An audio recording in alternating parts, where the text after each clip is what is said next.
I want to welcome everybody today. Glad you can make it out. Sam Quinones is a Los Angeles-based freelance journalist and author of 3 books of narrative nonfiction. His latest book is Dreamland, the true tale of America's opiate epidemic, for which he traveled across the United States. Dreamland recounts twin stories of drug marketing in the 21st century. A pharmaceutical corporation flogs its new legal opiate prescription painkiller as non-addictive. Meanwhile, immigrants from a small town in Nayarit, Mexico, devise a method for retailing black tar heroin like pizza in the U.S. and take that system nationwide, riding a wave of addiction to prescription pills from coast to coast. The collision of those two forces has led to America's deadliest drug scourge in modern times. Dreamland was selected as one of the best books of 2015 by Amazon.com, Slate.com, The Daily Beast, BuzzFeed, Seattle Times, Boston Globe, St. Louis Post-Dispatch, Entertainment Weekly, Audible, and in the Wall Street Journal and Bloomberg Business by Nobel Economics laureate Professor Angus Deaton of Princeton University. And he just recently won the National Book Critics Circle Award for Nonfiction. His previous 2 highly acclaimed books grew from his 10 years living and working as a freelance writer in Mexico from 1994 to 2004. His other books, in 2001, we had True Tales from Another Mexico, The Lynch Mob, The Popsicle Kings, Chileno, and The Bronx. And in 2007, Antonio's Gun and Delfino's Dream, True Tales of Mexican Migration. He's formerly a reporter with the LA Times, where he worked for 10 years. He is a veteran reporter on immigration, gangs, drug trafficking, and the border. Welcome, Sam. Thank you for being with us today. Oh, it's my pleasure. Thank you. How do you want to do this? I don't know. I think I've got a few general questions for you here. Okay, good. But what made you get interested in this topic, I guess? It's my first question. Sure. I think one of the most important things was that my experience in Mexico. And in Mexico, I had spent a lot of time in small towns, small villages in Mexico, and I think that was important in understanding immigration, but then also drug trafficking grows out of that as well, because a lot of drug trafficking comes from small villages and families and so on. So I was part of a team of reporters with the LA Times, whose job it was to cover the drug war out of Mexico. My job was in the United States, where my assignment really was to cover drugs after they crossed the border. How did they get across the United States? All the different ways that they were trafficked. And I began to realize that heroin was a big deal, and that there were heroin traffickers doing banner business from Mexico, which seemed strange to me because I'd spent a lot of time hold on one second. Can you hear me? Yeah. Yeah, okay, fine. Great. I'd spent a lot of time early in my career covering crack, and at the time in a town in California, Stockton, California. And at that time, what I noticed was that there was some heroin use in that town, but it was this old guys, and the drug was really unpopular. And so I was wondering why on earth there would be such interest in business to be done by Mexican heroin traffickers today. It didn't make any sense to me, and that's what brought me really to roughly your area.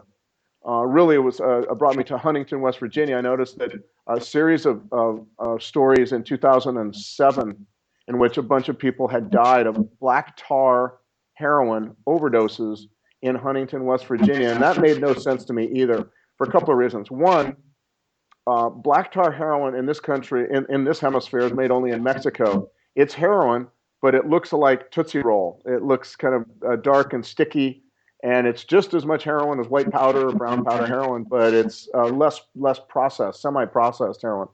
It's only made in Mexico in this hemisphere, and I had learned in Stockton that really it never crossed the Mississippi River. So a big question in my mind was, how on earth could it have arrived in such quantities as to kill a dozen people over a 6 month period. I mean, that's a lot of heroin that has to be around in that area for that to happen. And as I called up the EMS people, the paramedics would say, yeah, those are really the people who died. We revived many, many, many more. I mean, there was probably hundreds, perhaps, maybe something like that. Anyway, the other thing that struck me as strange is that why would there be any heroin in, well, first of all, why would they bring Mexican heroin in West Virginia? Because there are no Mexicans in West Virginia. I looked up the statistics and they just don't have them. And number one, and number two, why is there any appetite for heroin at all in West Virginia? I mean, I had gotten used to the idea that heroin was really a big urban drug. It was New York and LA and Miami and Chicago and places like that. And I did not think of West Virginia as having any heroin at all. Why would that be? So all these questions, if you have a lot of questions like this as a reporter and you don't follow them and you don't act on them, you probably need to find another job. You've got to really obey those hunches and those gut questions, you know. And so I began to find out, and that's what brought me a lot of that. I call up and DEA tells me a lot of that stuff is coming out of Columbus. Well, what is Columbus doing having a lot of heroin? I know Columbus is a heroin place either, you know. So that leads me to this story of this one town in Mexico where everyone has developed a system for selling heroin that's a lot like pizza delivery. Now, you know, but it still didn't answer the question of why would there be an appetite for heroin in this area? You know, these guys were there; they were a major suppliers of the heroin in Columbus at the time. They still are, but they're just many other suppliers. The market now it's huge, as you probably know. But at the time, they were not. They were like a lone wolf in that area.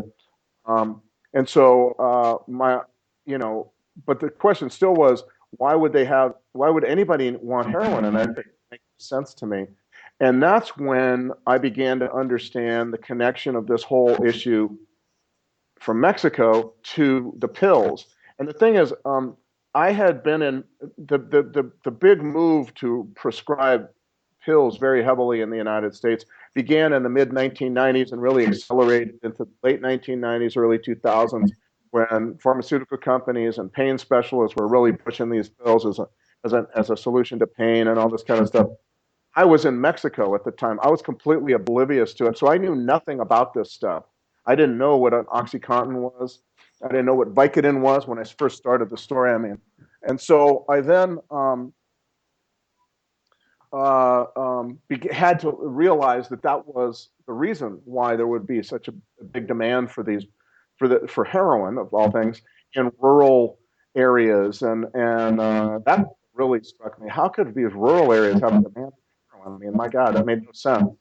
And and as I got into it, I realized that all the people who are now heroin addicts had one time been pill addicts, pain pill addicts, and that some of them had grown addicted using recreationally or abusing the pills. Others had, though, followed doctor's orders for a problem with a car accident or a wisdom tooth extraction or something like that. They followed doctor's orders, and nevertheless, they got addicted themselves. And so all of this began to seem like it was a very strange story. But then I began to understand that this was only one part of America and that this was really happening all across the country. It was not unique to Huntington or Southern Ohio, Columbus or whatever, that this was because the pills were being heavily prescribed all over the country, that over a period of time, you could almost count on heroin being a problem all over the country. And that was not the case when I started writing the book, but I believe that it would be, that this was such an important thing, a big thing, out of control thing, that eventually it would be a problem all over the country. And that's what's happening now. Right. And did it follow a pattern? I guess living around here, I can remember when, as soon as they started cracking down on the pill mills, was that sort of a national trend when they cracked down on the pill mills? Then the heroin overdoses spiked and started kind of. That's when the numbers, yes, but that's also, I would say though that that transition to heroin from pills was something that was going on long ago. I mean, I met the first guys that a couple of addicts I remember talking to. They they transitioned. They made that transition in 1998, and I remember talking with a doctor in in Columbus, and he told me he was an addiction specialist, and he began to see kids in 2003 doing that. So while these pill mills were a big problem and they were kind of this festering sore, you had to do something about it. And really, the only thing you can do is shut them down. And the only thing that'll happen then is that a lot of people will switch to heroin. That is not when it first happened, by any means. By me, my reporting, I was seeing that happen and it was not just in your area either. For example, in Portland, you began to see the switch to pills in the 2004, 5, 6, right in there, I think it was. Portland, Oregon, I mean. It had been going on in Charlotte, North Carolina. So the thing is, the point is, though, that wherever you have mass amounts of pills, these pills are sloshing around an enormous new supply, then you're going to have eventually heroin. And if it were only a problem with pill mills, this would be very, very easy to control. You just go after these bad guys, one or two or three or four bad guys. The problem is it's every doctor in America almost. I'm not everyone, but a very, very large number of doctors in America all across the country have bought into the idea that these pills are the only solution to pain, or the only tool that they have for pain. And in part, that's because insurance companies were also cutting back on what they would reimburse. Why do we need to reimburse for acupuncture or physical therapy or swimming therapy or all these other things that would help with chronic pain if we have these very cheap pills? One solution for all issues. Wow, how wonderful. That's a sexy kind of very, very alluring solution, which of course created huge havoc in our country today. But it was not so much the pill mills are a problem in southern Ohio and eastern Kentucky and West Virginia. I understand that's bad, and you keep on finding renegade or scandalous docs all around the country doing this, and they get sent to prison. But the real problem, that's not where the most of the supply comes from. Most of the supply comes from common, well-meaning, sensible, smart, experienced doctors just buying into the idea that they now really had only one tool to control pain, and that was these pills. Yeah. I remember reading that the drug companies even threatened them that they could be sued if they didn't adequately address pain. Yes, and what happened was that a lot of times that was also brought to them by like if you're in a hospital, and lawyers for the hospital would say, patients can sue us for not, because in the time, this all grows from something that's very understandable. There was a revolution in pain management that was very understandable. For a long time, for most of the 20th century, the doctors would not prescribe these pills, even for people who were dying of cancer and excruciating agony at the end of their life. And the argument was, well, they're going to be addicted. Well, the counter argument was, who cares if they're going to be addicted? Isn't it better to give them 3 months or 6 months of decent comfort and a decent last few days on this earth? Okay, they'll probably be addicted, but isn't the other thing more important? And that made a lot of sense. It was really inhumane how we had been treating particularly terminal patients before, just never giving them what they actually needed to control their pain. A bunch of young doctors starting out and seeing this and being shaped and seared by this traumatic experience became kind of activist revolutionaries, I like to call them, on behalf of pills as pain management. But they don't stop with cancer patients. They stop with they keep going, and it's after a while it's all pain. It's all any kind of pain, and it's not just any kind of pain, but it's massive quantities of these pills for any kind of pain. It's after a surgery. I had my appendix out, 2009. They gave me 2 Vicodin in the hospital per day, 2 a day, which was fine. And then I was going to be leaving. They gave me a bottle of 60 Vicodin in one bottle, Here, we don't believe this will, they didn't tell me anything about it. I didn't know what it was. I had no idea what it was. I didn't know what hydrocodone was. I didn't know what, oxycodone was, the pills, the drugs that are in these pills. And so it went from something that made a lot of sense. The pendulum began to swing and it never stopped. And it went all the way to the point where now it's wisdom teeth extraction. It's and it's not just what you prescribe it for, it's the amount that you prescribe when you prescribe it. It's 60 of this and 90 of those, 120 of these, and all of that multiplied by hundreds of thousands of doctors all across the country for 20 years. That's basically where we are, why we are where we are. Heroin is a second. Heroin comes later. It's always the thing that people, after they're very badly addicted and they're using up all their money, they switch to heroin because it's so cheap now. It all comes from Mexico now instead of the Middle East, or the Far East, I should say. And so all of that is really why we've got it here. And yeah, it all comes from this idea that you better aggressively treat pain.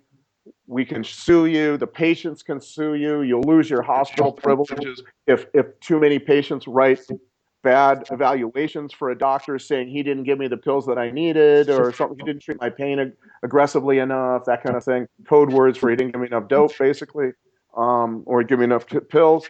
Bad things can happen to a doctor if enough of that stuff happens. So all of this was part of this pain management revolution, I like to call it. In 1990, the entire world supply of hydrocodone, the drug and Vicodin, was, I believe it was 5 tons worldwide. In 2010, 20 years later, the world supply of hydrocodone was 42 tons. 42 tons, and 99% of that was used right here in this country. Oxycodone, which is in OxyContin, it's the drug in the pill, OxyContin. Oxycodone, the worldwide supply in 1990 was 3 tons. The worldwide supply 20 years later in 2010 was 73 tons. 73 tons, 83% of which was used right here. I mean, those figures talk about a revolution in thinking in medicine and among doctors and pain specialists and others in medicine. And really, that's the main reason why we are where we are today. And it all originated in this basically paragraph in a report, correct?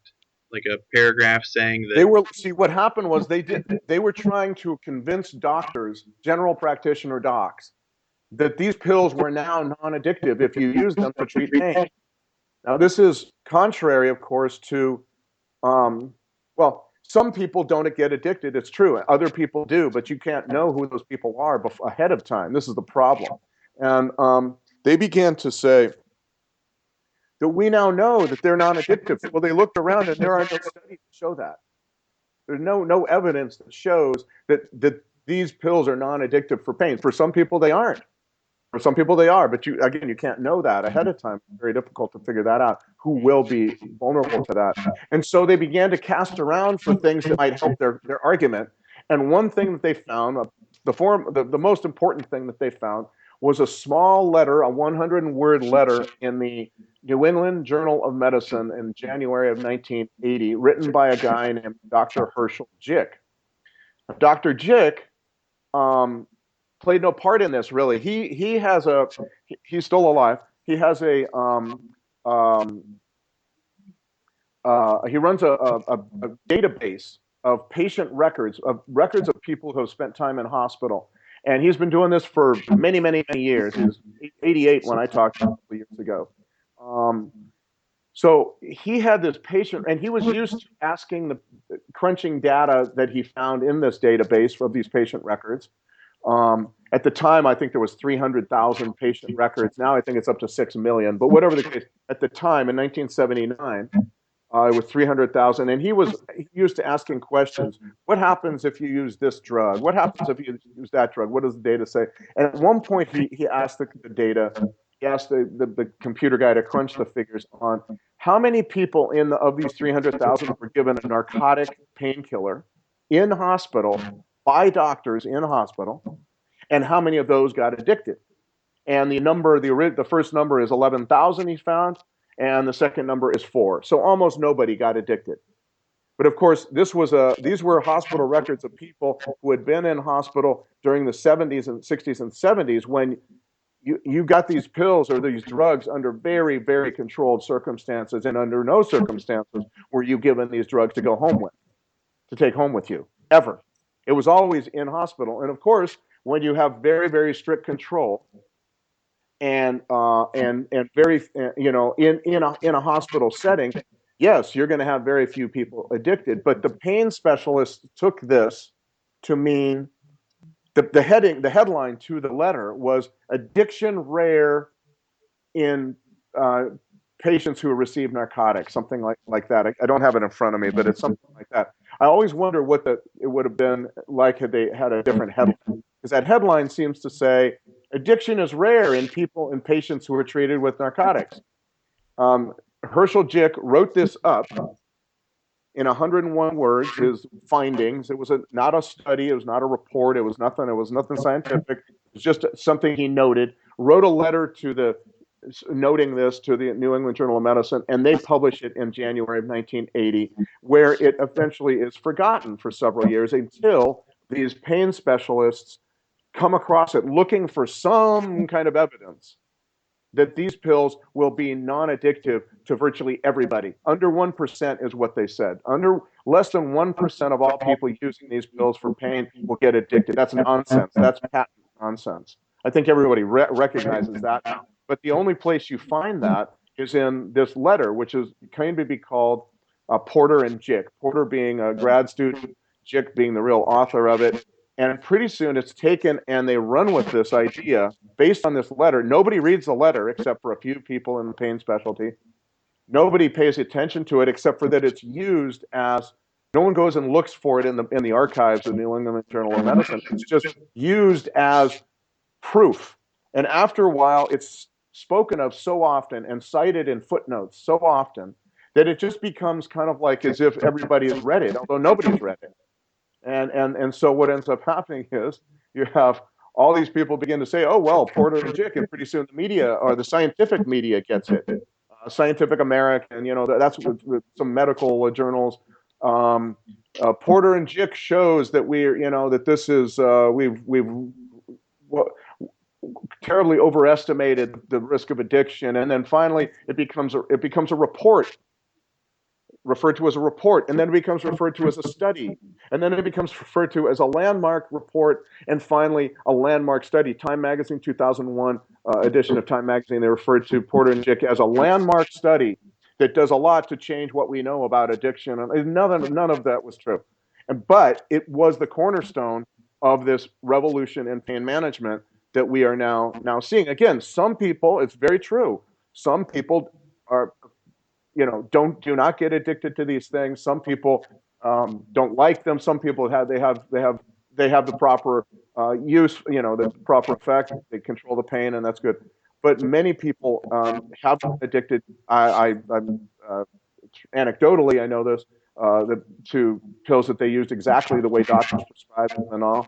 And then, of course, there's all this new supply out there, and the supply is where a lot of other people, most people are getting addicted through just recreational use of all this supply that's leaking out into the black market. But Porter and Jick letter was kind of like the intellectual cornerstone of the whole pain revolution, even though it really didn't say, oh, by the way, everybody, doctors, you should start prescribing all these pills and send patients home with 60 or 90 or 120 of these very addictive pills. I talked to Herschel Jick, and he said, I meant nothing like that. First of all, that letter was a nothing. That was nothing. It was like a one-day thing. I just tossed it off. I didn't mean for it to be used in this way. And number two, I had nothing to say about whether or not we should be sending these pills home in massive quantities with everybody who has a wisdom tooth extracted or an appendix operation.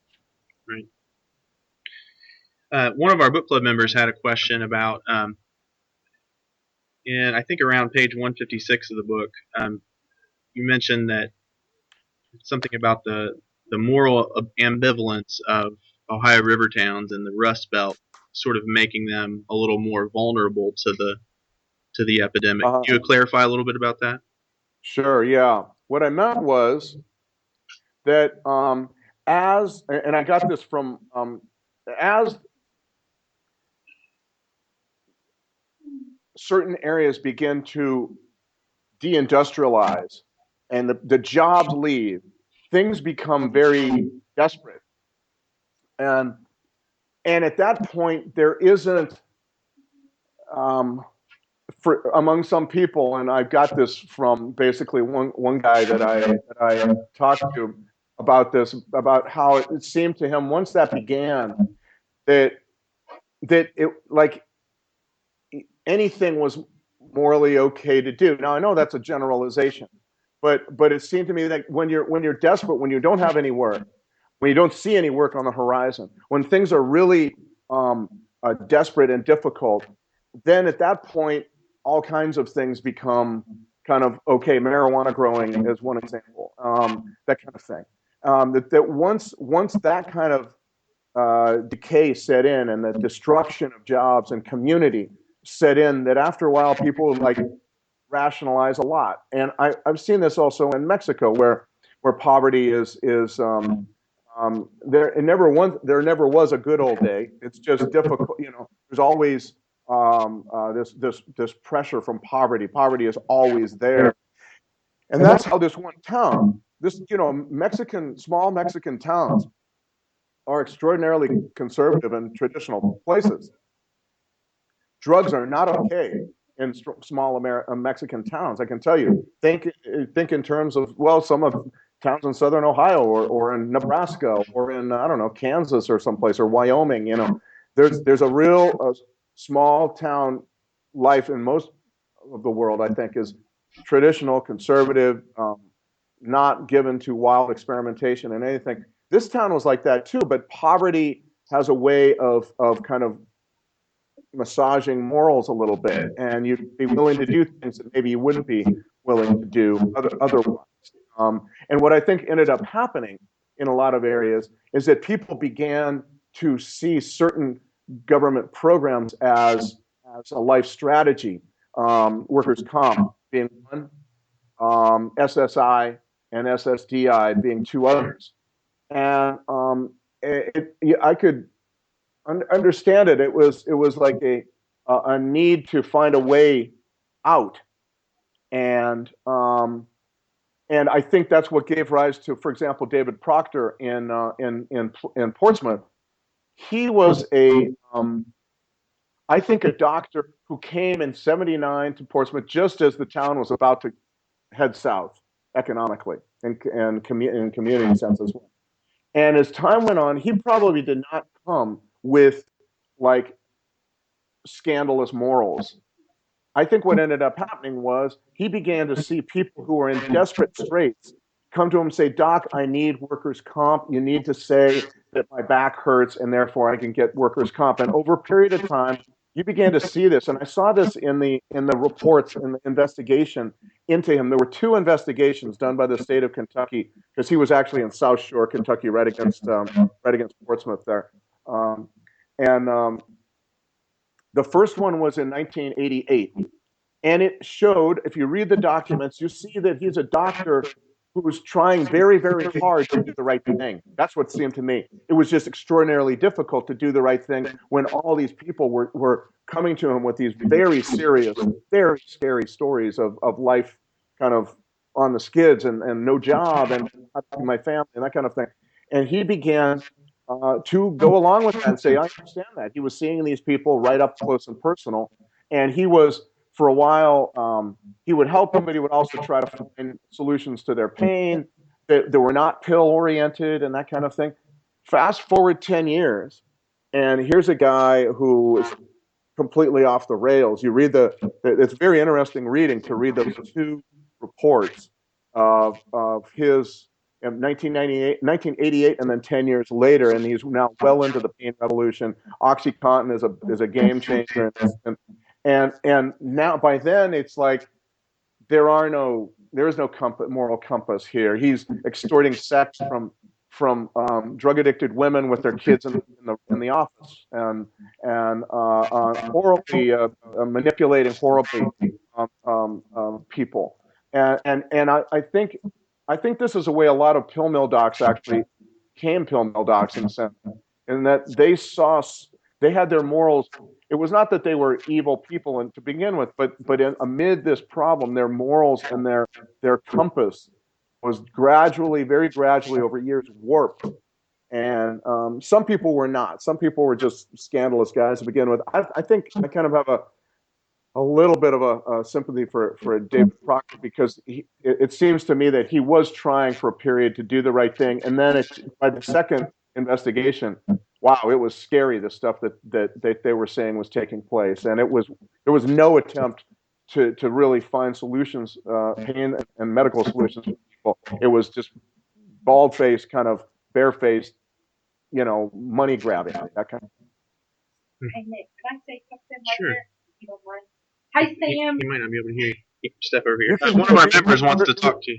Can you turn the computer around? It's me. It's Catherine. How you doing? I'm doing great. First of all, congratulations to your daughter for getting to even see Wendell Berry, let alone touch him. That's amazing. Oh, that's one of my dreams. She was thrilled. Oh, yeah. So I worked for workers' comp for 21 years, and I actually held a conversation with David in his office as people were lined up outside, just as you described. And I had the conversation with him just as a matter of fact type of conversation. Like, dude, do you know what you're doing?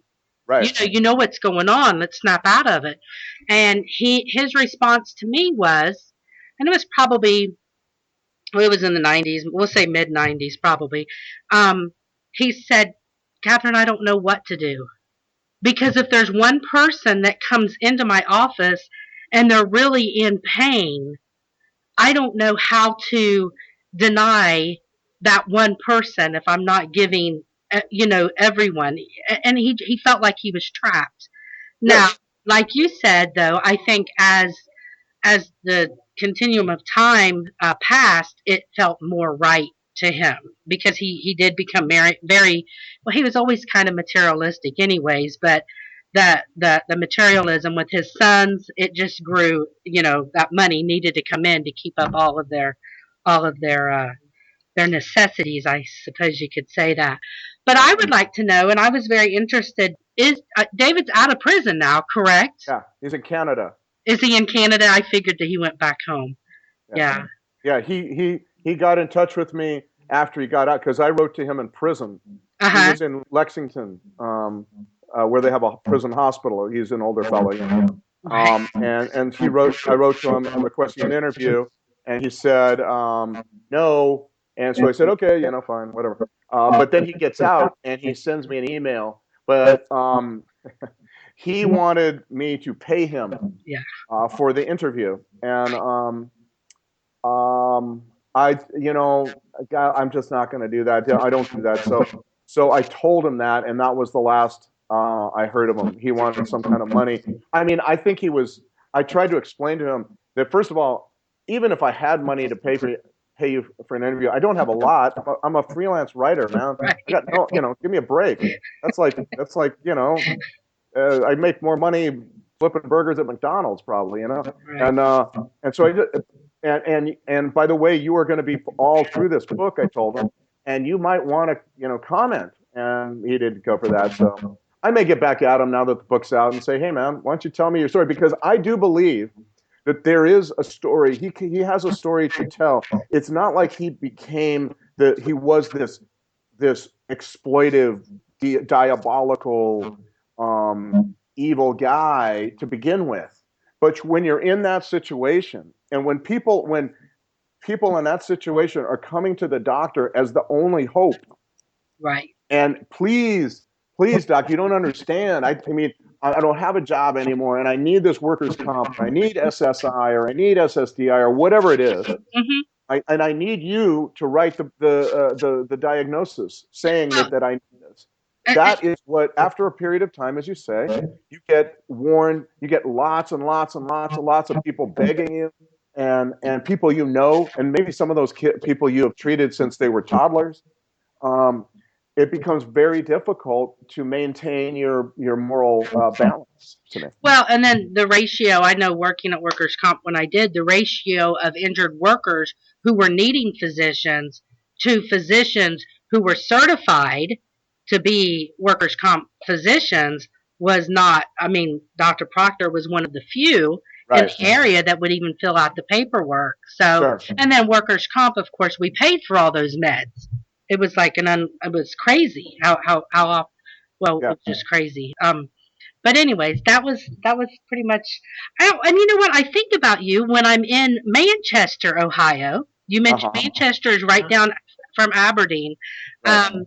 I go in and there's a fitness facility now that's recently been built. I don't know if it was there when you were in that area. And I think of you in the evenings when I go and I see this community of people. And Manchester is so impoverished, but they're all like they're going to this workout facility now, and Right. it's I see positive things happening, kind of That's like how Catherine. That's so great that you mentioned that. That's I intended to go to with Portsmouth and that area near Adams County and so on once. That's my original intent, was to go once, because I felt, well, someone had told me, this was when I first started, right? I was just getting going, and someone had told me that the pill mills originated in Portsmouth, so I figured, well, pretty much need to go there just to see what the story was. And then, of course, I began going back to there because I heard these lurid stories of the OxyContin economy and how you could buy almost anything with pills and all that stuff, and Walmart. And then that's where I began to hear the stories of Dreamland, the pool that they had there, and that seemed to be a wonderful metaphor for the country. But the last, I'd say 2 or 3 times I went back, it was because I began to see, I lived in fear that I would have to write a book that was nothing but a downer the whole way. It would start bad and get worse. And I'm not I'm a reporter. I don't invent stuff. I don't write Hallmark. I don't write for the Chamber of Commerce. So I'm not going to be inventing a happy ending when there isn't one. right. But what ended up happening was I began to understand, dang, look at this. Portsmouth is turning it around. And this is the last place you would expect to turn it around. It's a town that's just been, half the buildings are empty, half the population is somewhere else now. I mean, and I got very, very excited about that idea, and I began to explore it to see if I was right. And as you say, yeah, there's health clubs now. There's now their first independent cafe downtown, where you can go and see other people and say hi and be together. And what's happening in downtown Portsmouth is very interesting. You're seeing a lot of new remodeling going on, and people are now being sent to Portsmouth to get clean. Addicts are being sent to Portsmouth. That is an amazing statement to be able to make. And to me, that's what I guess I was fascinated by the other stories, by the pill mills and all that, and that's, as a reporter, kind of fascinated by that. But what I truly loved was to see a kind of this very American story of rebirth and self-reliance. Mm-hmm. No longer buying that idea sold to us by Wall Street and many other forces in America. It says, well, we're a service economy now, we're a financial service. So if you make stuff, if you're in a manufacturer, you're dirty in your history, you belong in the history books and not in modern America. And they bought that, I think, for a long time in Portsmouth. That was an attitude. A lot of them, there was a fatalism, a defeatism, and of course the dope was just the heroin and pills or the pills first, then the heroin were just kind of like an expression of that fatalism, really, more than anything. And then to see this kind of begin to turn around, and it's messy, it's not perfect, but it also is exciting. And I mean, it almost gets me a little emotional to start thinking of how a town, it's like a boxer getting up off of a kind of a Rocky story, if you ask me, or a recovering addict. Right. An addict who hits rock bottom, and then, well, that's when recovery begins, apparently. And so that's what's happening there. I find it very exciting, and I think the rest of the country would do well to take notice of it. You'll be in Portsmouth, is that right? In April? I will, on the Thursday, the 21st of April. April 21st at Shawnee State, and I can't remember the name of the auditorium or whatever that they're going to hold it at. But I hope to see you there. Yeah. I plan to be there. Great. All right, Nick. Anyone else? Thank you, Catherine. Thank you. Sam, do you have time for another question or two? Oh, sure. Of course. Okay. I'm curious how you came to journalism. Well, I didn't study journalism in college. If anybody is thinking of studying journalism in college, I suggest you. It's not a good idea. And the reason is journalism is something that you do. You don't study. It's like going to college to study carpentry. A better thing to do is just get an apprentice job as a carpenter. Now, so I went to UC Berkeley, and while I was there, I had a great time. I did fairly well. But I never really had an idea of what I wanted to do until I began to get ready to graduate. And then I got kind of the fear of God in me and stuff. What's going to happen now?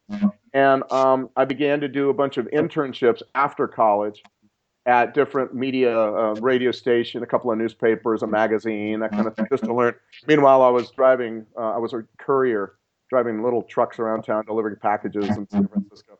But it seemed to me like an exciting job, one where I'd never be bored. I had a fear of kind of ending up like Al Bundy from Married with Children, as a shoe salesman at Kmart. That was my great fear, that I'd be a shoe salesman at Kmart. That's a pretty scary idea. So and also I thought that journalism would be a place where I'd never ever have to wear a tie, and I'm almost been pretty close to true so far. Anyway, but also mainly though, as I got into it, I loved finding stories, exploring stories, telling them, and I loved the process of over a period of years and time spent. You get better at it. You get better at writing, and that's been very, very fun.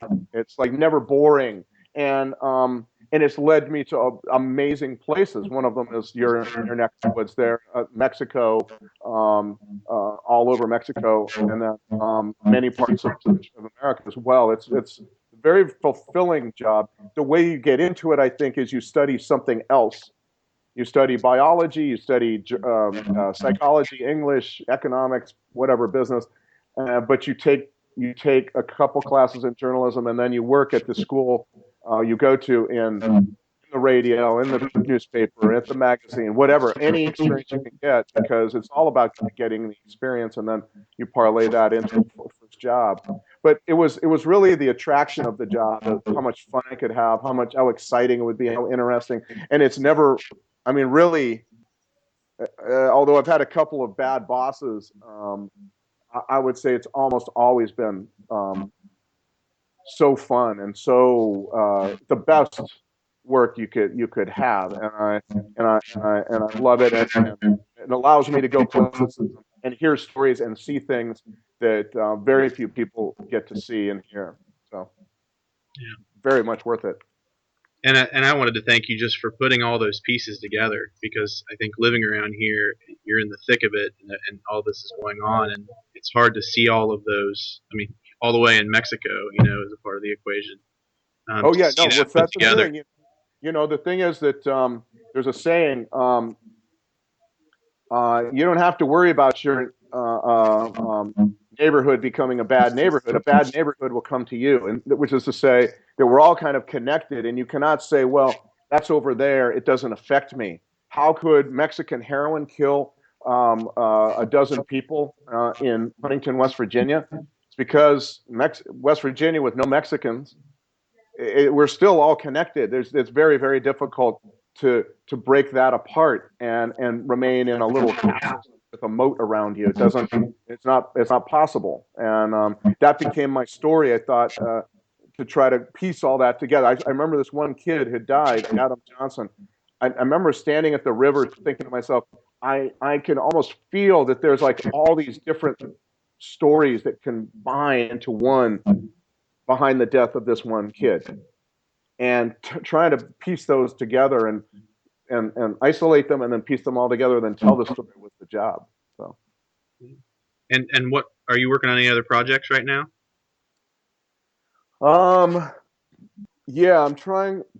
Well, one project is I'm trying to take a nap every day. That's serious. It's been very wearying lately. Well, not wearying. It's been fun. That's great. The book has been doing amazingly well, and people have been talking about it, and it's in the hands of people in positions of power. The governor of Kentucky, the governor of various places, Rahm Emanuel, mayor of Chicago. The drugs are so. At no time in my life do I want to be perceived as complaining about this, by the way. Okay. It's just that at a certain point, it's like, wow, this has never happened to me, and but my next project will most likely kind of have to do with the Mexican drug trafficking and cartels, in particular, a kid who was a singer, and kind of a legendary singer, narco singer, and he was murdered many years ago. And I'll tell his story, but also tell the story of the emergence of the drug cartels. Because the truth is that all our drugs now come from Mexico. Well, with a few exceptions being like synthetic drugs that come from China. Fentanyl, a lot of the fentanyl I think comes from China, although I think it's like mixed in Mexico. But mostly this is a global economy story and a globalization story. Excuse me. And we just need to keep that in mind, that we are connected to every parts of the world, every part of the world. And so that's kind of the idea, trying to explain to Americans how we got to this point with Mexican drug trafficking. I think might be the next book. We'll see. I don't know. Well, we'll look forward to it. Right. Yeah. Does anybody else have any questions? I think it's his style of writing that will bring you into the book. Yeah, one of our members complimented you and said that your style of writing is what really hooks you on the book. It really draws you into the story. Well, you could keep saying that forever. If I'm addicted to a drug, it's that. I was telling my wife the other day, I cannot get enough of people telling me that they couldn't put the book down. That kind of thing. And let me tell you how that originated. I started because it was a definite decision on my part to do that. I realized that I was writing, of course, a book about a very depressing, downer type topic. And I did not think anyone, least of all me, frankly, would read a book with chapters that were 20, 25, 30 pages long, like a classic book. And so, but I began to think of what did attract. I remember I've seen certain movies like way, way too many times. I've seen Heat with Robert De Niro and Al Pacino like 10 times. I've seen Clear and Present Danger, that Tom Clancy thing. I don't even know how many times. I know the story. I know the dialogue at some point. But why is it? Began to ask myself why it is that these movies would draw me in and hold me. The Wire, Breaking Bad, same thing. All these kinds of things. There's a very and it's a great way of storytelling. And I began to realize certain things they all had in common: short scenes, different stories being woven at the same time through the movie, through TV series, what have you. All these things, so you're always there wondering. And this is a classic technique.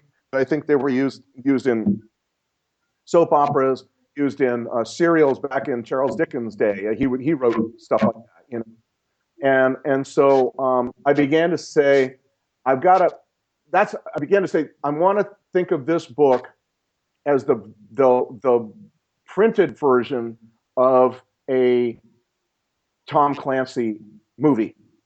So you have lots of scenes. Every chapter is a scene. I thought of it as a scene.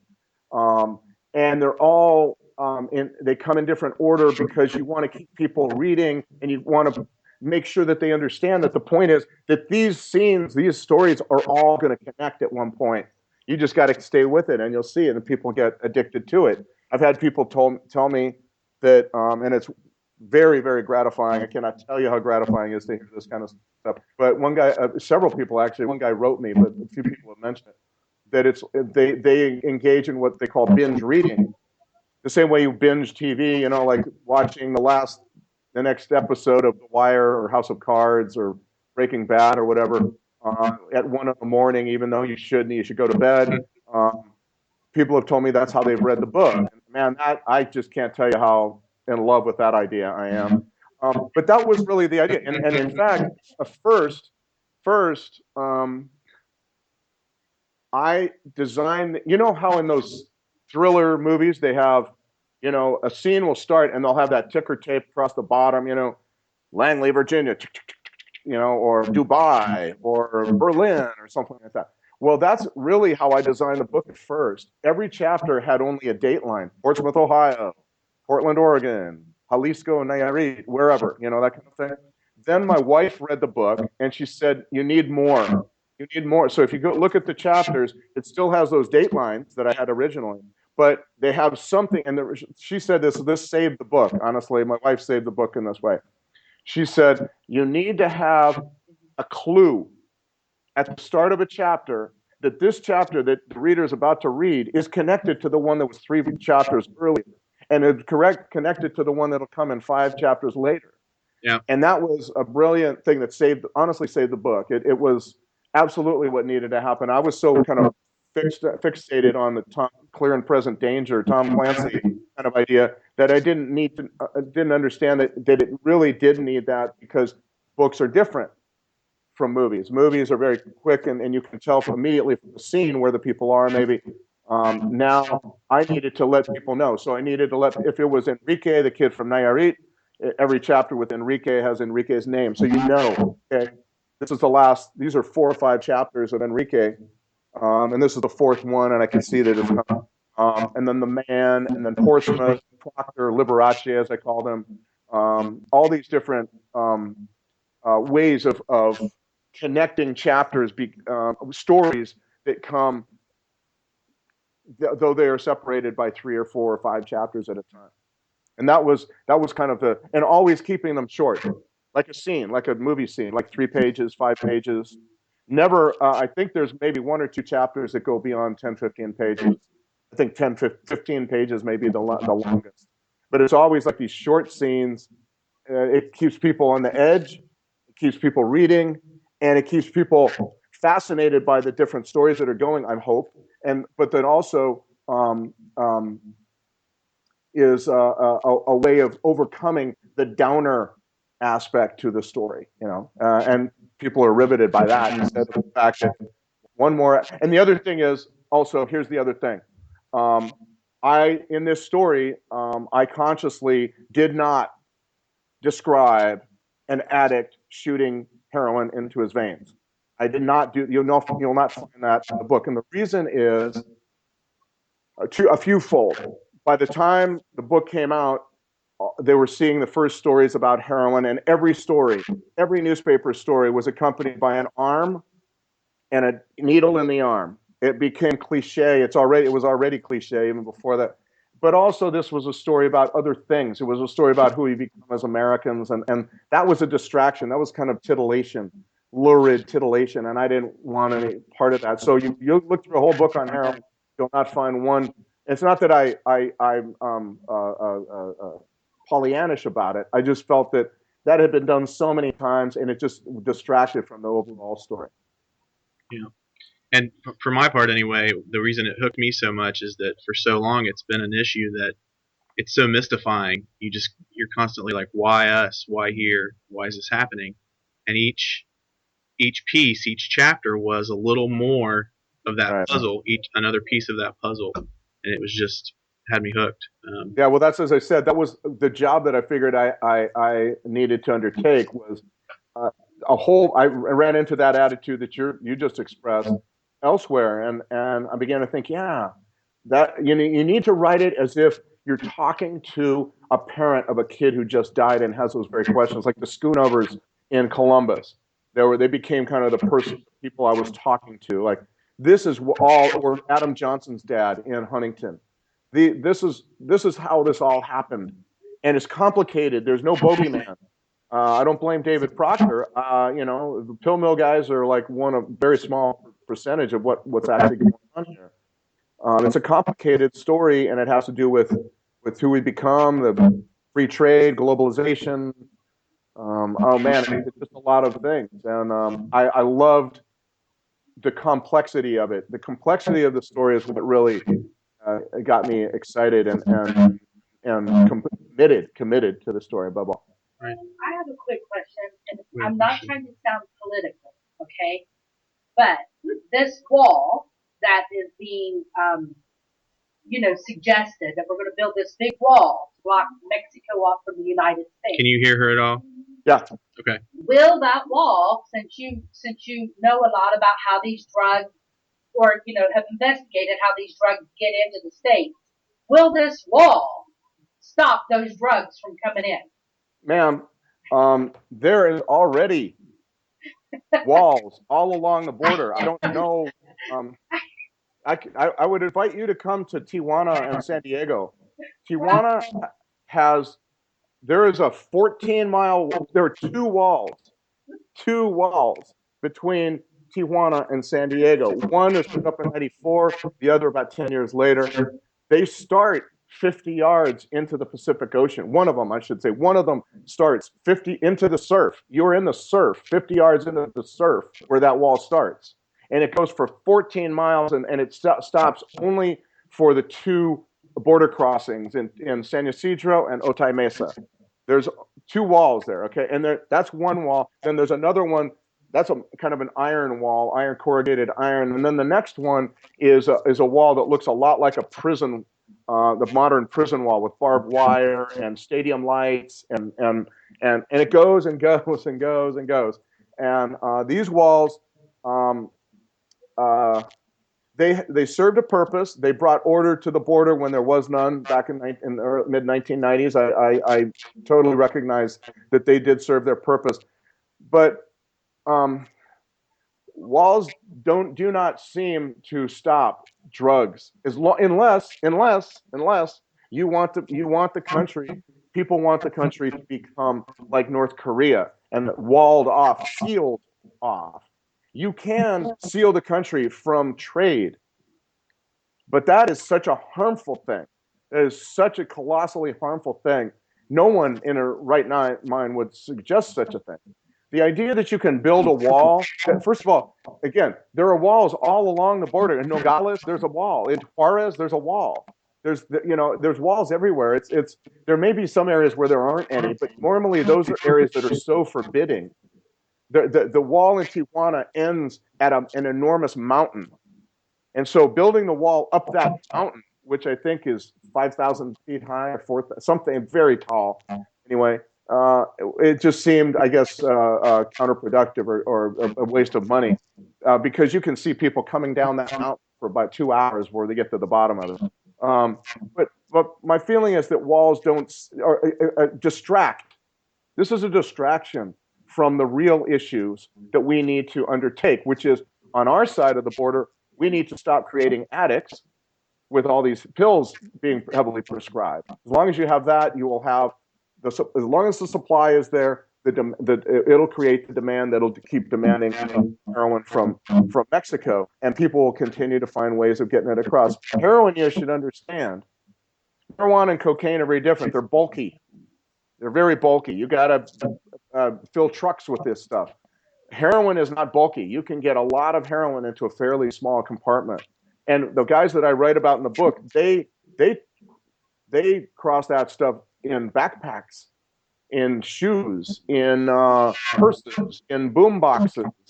Now, marijuana and cocaine are different, but to my way of thinking, an idea of building another wall, yet another wall. He should not say, I'm going to build a wall. He should say, I am going to build yet another wall, because that would be more correct. Yet another wall at enormous expense. Or supposedly the Mexicans are going to pay for it. I'd love to see that. That's a dream.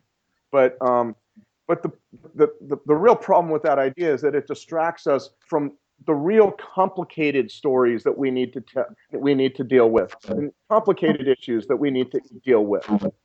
This whole problem that we're talking about now started with something that seemed easy and sexy. One kind of pill. We treat all this pain with one kind of pill. Oh my God, what a wonderful idea. So easy. We don't have to work out. We don't have to change what we eat. We don't have to stop smoking. We don't have to lose weight. All these things contribute to chronic pain and various pain issues. We just have to use one thing. Oh, it's going to be so great. And all the doctors will finally, hallelujah, we finally have something to treat our patients' pain. It's just this one pill. The insurance companies were saying, oh, this is fantastic. We don't have to pay for complicated therapies like acupuncture and swimming therapy and all this stuff. Look where it got us. Simplistic, sexy, simplistic solutions in a complicated world do not work. They lead to worse, something worse. And that's clearly the upshot of this story, I think, right? That we're talking about pain and heroin and opiates. It's so clearly the case. So when someone says, I'm going to build yet another wall, that's what he always should say, because there already are walls all along that, in many parts of that border, not the entire way, but significant chunks of them have walls. He's trying to, it seems to me, the problem with that is it distracts us from the very, very complicated issues of dealing forthrightly with Mexico, pushing Mexico to change at the same time as understanding how we have to change. Not just sitting back and saying other people have to change and you're going to pay for the damn wall and all this stuff. And also understanding that we have invited Mexico to the United States. We have so many jobs and so many jobs where Mexicans have been kind of eagerly hired, and that's all, getting into the immigration issue is a whole other thing. I've written 2 books about it. We could talk about it forever. Probably don't have time for it now. But keep in mind that the topic we're talking about began with an equally simplistic, naive solution to a very complicated problem, which is pain. Pain is very complicated, very difficult to understand. People don't understand it, and how to treat it is very difficult to figure out. And instead, people say, "Well, we're tired of that. We want simplicity. We don't want complexity. So here's one pill," and that led us to where we are today. Building a wall, yet another wall, I think would be would distract us from what we really need to be doing. And it would not stop drugs from coming in. Are his findings reaching the medical profession? Do you think that the findings in your book are reaching the ears of the medical profession? I think so. I'm very gratified to hear of doctors. I get emails from doctors a fair amount. I just been hired to speak at several hospital associations. I think what's also happening is that they're seeing the collateral damage of this whole problem. Excuse me, the collateral damage that they are to blame, I think, in or help or complicit in creating. And they're saying, well, they're doctors. Most doctors, I would say, well over 90% of them want to do the right thing. Good, sensible, well-meaning people, and are not scandalous, conniving, people who just want to exploit others. There are some of those, but I don't think that's by any means the majority. And they do the right thing. They want to, and so I think a lot of places have been reassessing what they've been doing, how many pills they're prescribing at a time, for which issues, and for which medical issues, and of course to which people, and trying to get a better idea of how to drop the supply. Once we drop the supply, then things, I think, other solutions can begin to present themselves. Any other questions?